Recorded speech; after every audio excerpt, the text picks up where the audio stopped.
तो बच्चों let's read the question. Question says essential characteristic of equilibrium is. Four options given. Option A momentum equals 0, option B acceleration equals 0, option 3 that is kinetic energy equals to 0 and option 4 velocity equals to 0.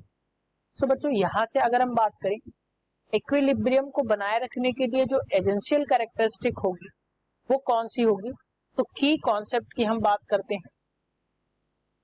तो एक पहले अगर हम बात करें equilibrium होता क्या है, तो इक्विलिब्रियम की अगर हम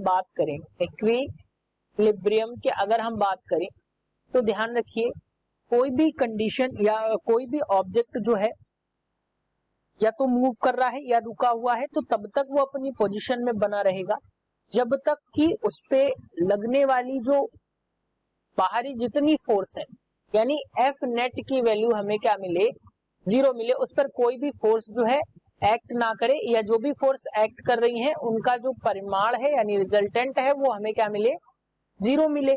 अब अगर हम देखें एफ इज इक्वल टू क्या होता है बच्चों, एम ए होता है. एफ की वैल्यू अगर हमने 0 रख दी तो क्या मिल जाएगा, एम ए की वैल्यू हमें 0 मिल जाएगी.